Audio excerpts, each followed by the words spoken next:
Weird Science is the revolution. Amazing Spider-Man number 43. It's written by Zeb Wells. Oh my, and it's penciled by John Romita Jr. He's struggling here. Scott Hanna on inks and Marcel Menez on colors, letters by VC's Joe Caramagna. Again, something we always say, me and you like John Romita Jr. And the minute that I said people have to give him a break, when we had a couple issues that I thought looked good, he completely went down the toilet. This art looks really bad in my mind. There's a lot of wonky things going on. There's a lot of character faces, designs that just don't feel right. We said, I think it was the last issue, where everybody had the bobbleheads again and it kind of threw us off, things like that. But this is going to be just full out. We knew what was happening. Everybody was heading to Central Park. Now, what you do right before that, though, because Zeb Wells has done crap on crap about it, is one of the only reasons that Peter is even really invested in any of this is because Randy ended up taking the bullet for him and Jennison is in a coma. So you start out and I'm like, okay, they're in Harlem Hospital Center. There's Spider-Man. He's there. And I'm like, who's that girl in that? Oh, it's Randy. It looks like a girl. I actually thought what they were doing was, I thought it looks like Janice. I thought it was Janice, and we were seeing the idea of, oh no, Janice gets hurt. Now let's see how she does get hurt. And you almost could play it out. I mean, it actually could have been that, the way that it goes down. But you just have Spider-Man, oh man, I'm going to make this right. Hey, Randy, you're going to wake up. What are you going to make right? You know, this whole thing, like I said, he's barely involved. Then you see a close-up and it looks like he might have a potato head. But then you have Robbie come in and it's like, hey, thanks for being here. He would want you. I mean, he wants you to be here. All right. And he's like, I'll be back. When I do this, he'll wake up and everything will be fine. All right. Are we ready? And he goes and climbs up on the roof. And then you have what looks like, I don't know, Ghost Elektra. Elektra doesn't look like she has a head in this deal. It looks like eyes. Scarf. Yeah. And then it's like, it's off. And then you got like a Miles. You got Spider-Woman, She-Hulk, of course. And then Tombstone just there, you know, looking badass. I do. The best is all this. They're like, all right, we got to fight. Hey, Lincoln, you want to get in something a little more comfortable? He's like, I'm good. He's there in his nice he's got his suit. dress suit on. Yeah, I'm like, I do like that Spider-Woman. It's like kind of not related to this necessarily, but she is back in her classic costume that caused all that controversy. It got canceled and now she's right back into it. She's right back. And then, you have Miles there who finally at least has shut his mouth about all the, oh, Peter, you ghosted me. Yeah, he wasn't doing much of his Miles talk in this issue. No, he's not. Again, he had a couple lines. These characters are here. They do next to nothing. The one thing, though, is that Miles says, well, I was mad because Peter ghosted me, but that's not as bad as Elektra, who now looks like a ghost. So you go on with that. It's like a little humor in this. But you go on, and when we see the map, too, me and you were laughing, because it is now Beetle versus Madame Mask, except the little bit of the heat. There's the heat. Nobody cares or knows about the heat. They're just there. I get the idea that they might end up doing the play of, oh my God, the two people, like, it's almost like class president. You have the two popular kids, they're duking it out. And the one nerdy kid who just keeps to himself. Sneaks in. They separate the votes and then sneaks in. The nerd wins. I would be okay with that. I think it'd be funny if the Heat won. It would be funny. Plus, I did want to see what maybe Chris Bosh, Dwayne Wade, and LeBron would do as a super team of the deal. Yes, exactly. So you have all that going on, and then we go to Central Park, and this is all the issue is we're going to take you down, Janice. Yeah, Madam Mask. Well, I'm going to take you down. Let's fight. And they start fighting. Peter and his gang show up just to kind of mix it up between them. Yeah, they call them the moral fanatics. That's a weird line. So when you have this fight going back and forth, you have Madame Mask. She's obviously controlling, especially Count Nefari, her father, and also Silvermane. But then Digger jumps in, and Digger's probably our favorite guy in this, right? We love Digger. Good. Oh, yeah. I love him. And so you also see, like, you can sit there and like, okay, well, I see Rabble, but from the back, which was an odd play of not showing Rabble from the front pretty much ever. And okay, Miles is going to go after Rabble. Okay, we have this. You can almost tell what's going to happen, and it does. And you have Janice, Madame Mask going at each other, and, Madame Mask is using these gauntlets, ends up what looks like destroying Janice, but not. Then She-Hulk busts through. It's all the AIM guys just yelling like doofuses. They're just fodder. They don't do anything. Yeah, they are. I mean, they're just like, hey, boss, me too. Ouch, hey, boss. And then She-Hulk just runs through. What did I miss? She yells. Everybody's with their clips. And then you do have, say, Elektra and Spider-Woman look like they're flying. And then also you have Miles come in who's going to go after Rabble. And then Spider-Man's just going to kind of, hang loose, it seems. But then we get the guy that we didn't know who he was, the guy that was with Madame Mask, who we always said was Blade Light. Yeah, Blade or Blade's cousin. I looked it up. I actually figured out who it was, and now I forget, but he's there. I forget, too. Lincoln goes and starts fighting him and punches his sigil tattoo, which then breaks the control that Madame Mask has on him for him to reveal it's that like he's paint actually, or something. Yeah.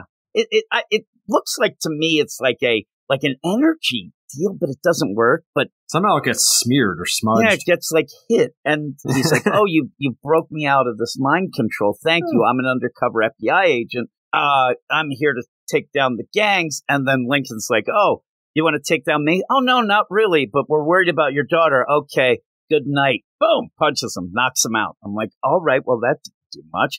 Yeah, Tombstone doesn't even listen to him, and Tombstone's face changes a lot in this. Yeah, it does. The art's off. Now, there are a lot of characters in it, so maybe they're just, this is a lot of issues for Romita to do in a row here. And he's doing it, so it's cool that he's doing it, but just doesn't look. And I was wrong. You actually have Rabble from the front when she's shooting out what looks like Nerf missiles that are also, she says, these are self-aiming lithium vapor-propelled mini drones. She is 3 feet away from Miles. He's dead. Why are you shooting drones out like that? Everybody's dead. And your sword, it's just so that you can be reminded he has the Venom saber. Nothing happens from it. Well, and there also some good dialogue from her earlier when she goes to Octopus. She goes, nice tech. You still buy DVDs, don't you? Like, okay. Right. She should have responded actually, I get Blu-rays. And then still, I bet she just no, I actually stream my stuff. Ooh, touche. I use Plex. Yeah. Yeah. What? Yeah. What would any sort of response oh, you got me there? It's just an odd thing to say. I don't know. If you were it's the idea. No, I actually have a Betamax machine. Ooh, yeah, you are so old school. It's nonsense. So all this going on, and for the overall story, nothing really happens. Peter does go and tries to pull the gauntlets off of Madame Mask, but it doesn't seem to affect anything.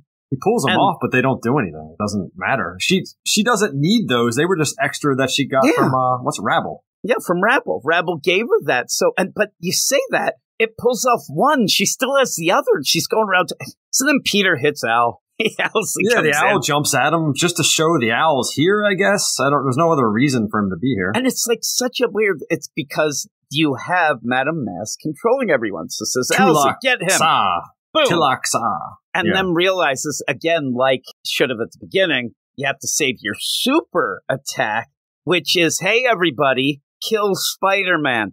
Now they're all going after Spider-Man, but, are they? Because we have a bunch of AIM guys. Nobody even does anything with them. Most of the people are already beat up. And the ones that aren't, you have going on, but who can she control? Who can't she? The sigils. It's just the people who are already attacking, even though at one point, you do have a couple AIM guys. It's not great. It's not great at all. And Spider-Man is punching Madame Mask, and that allows Janice then to think that she's going to get this upper hand. I'm going to go in and take care of things. And that's where Father Tombstone comes in and says, hey, I want you to hang back. I'm worried about you. I didn't want you to get involved in this business. That's why I never told you about it. It's actually a nice moment, I thought, for Tombstone, but that's what always triggers Janice. And she's like, well, I'm not your little girl like that anymore. I take what I want. I'm going to be the one. Daddy, I'm going to do it. I'm going to, expand the power. I'm going to and then he just punches her. He clips her wings first. Rips them off. Mm-hmm. He rips her wings off and then doesn't even allow her to turn around. Hits her in the back of the head. That mask, this is that upgraded adamantium, all this crazy, this big, that dents in. That kills people. But I'm sure she's just that's the soft part of your skull there.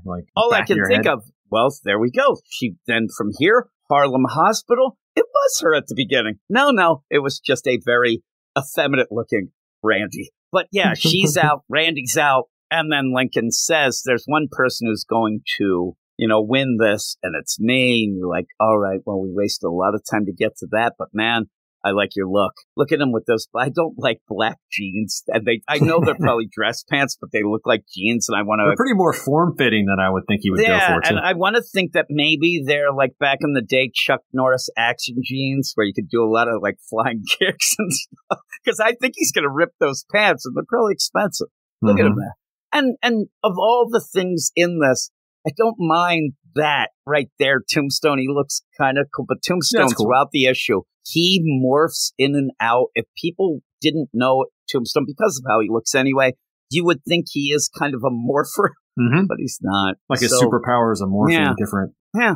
I mean, other things that happen, Elektra is fighting but not doing anything. She's fighting Silvermane. Yeah, her weapon breaks on the adamantium. He makes a joke about it. He's like, were you raised by wolves? Whatever. And then you have Spider-Woman. She is fighting Count Nefaria. That's the whole thing. It's what we thought it was going to be, unfortunately. It was just going to be a bunch of people just fighting. Spider-Man, again, is just kind of going in between everybody, and then, oh no, everybody's attacking me. But even after that, you see, not everybody. It looks like Ames. He's just going to mop them up. It's nothing. So, all in all, it's a disappointment, but I've come to expect that. But make it seem important. Make it seem like there was a reason that this is in The Amazing Spider-Man. Make it seem like it is going to have repercussions that will mean anything. And by the end of this, it's just a dud. It continues to be a dud, and it's kind of infuriating. But what would you give it? Yeah. Just real quick before, it's even the fact that it's in Central Park in the daylight. There's no any kind of police presence or helicopters flying around or anything going on. It's just its own private event, basically. It's very unbelievable. I'm going to go 6.5. I still give Romita some credit for having to deal with this nonsense. Yeah, he does deal with a lot of stuff. And so it's a little off, though, just overall. I'm a 5. Just a regular 5. I couldn't get behind it. And when you see at the end, it's like the biggest joke of it all is at the end when it's like, to be concluded. You're like, I didn't even know it started. It barely even went. You didn't explain anything, and you brought up something that made my score go down to a 5, and it gets me mad. The idea that only occasionally we'll see anything that is like, oh, what the city, their reaction, and half the time that's in a tie-in, like last week's Daredevil, that was ridiculous with that family running around. What are we doing here? Weird science is the revolution.